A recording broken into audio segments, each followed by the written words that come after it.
নমস্কার, আপনারা দেখছেন ত্রিপুরার খাস খবর। এই ভিডিওতে আপনাদের স্বাগত। এদিন সংবিধান দিবস।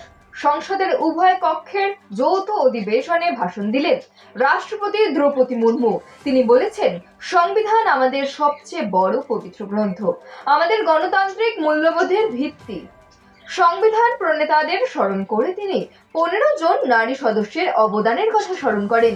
তিনি আরো বলেন যে পর্দার আড়ালে যারা কাজ করেছেন, এই দিনটি তাদের স্মরণ করার দিন। প্রসঙ্গক্রমে গণপরিষদের উপদেষ্টা DN রাও সহ অনেকের নাম তিনি স্মরণ করেন। মঙ্গলবার দিল্লির বিজেপি দপ্তরে সংবিধান দিবস পালিত হয়। দলের জাতীয় সভাপতি JP নাড্ডা বক্তব্য রাখেন। রাজ্যেও এই দিনটিকে বিশেষভাবে স্মরণ করা হয়। মুখ্যমন্ত্রী ডাক্তার মানিক সাহা বলেন, সংবিধানের সম্মানে আমরা যেন দেশের ঐক্য ও সংহতি রক্ষায় প্রতিশ্রুতিবদ্ধ হতে পারি। খবর এখন এই পর্যন্তই। ফিরছি পরবর্তী পর্ব নিয়ে। ততক্ষণ আপনারা সুস্থ থাকবেন, ভালো থাকবেন এবং আমাদের চ্যানেলে প্রথমবার হলে অবশ্যই সাবস্ক্রাইব করবেন।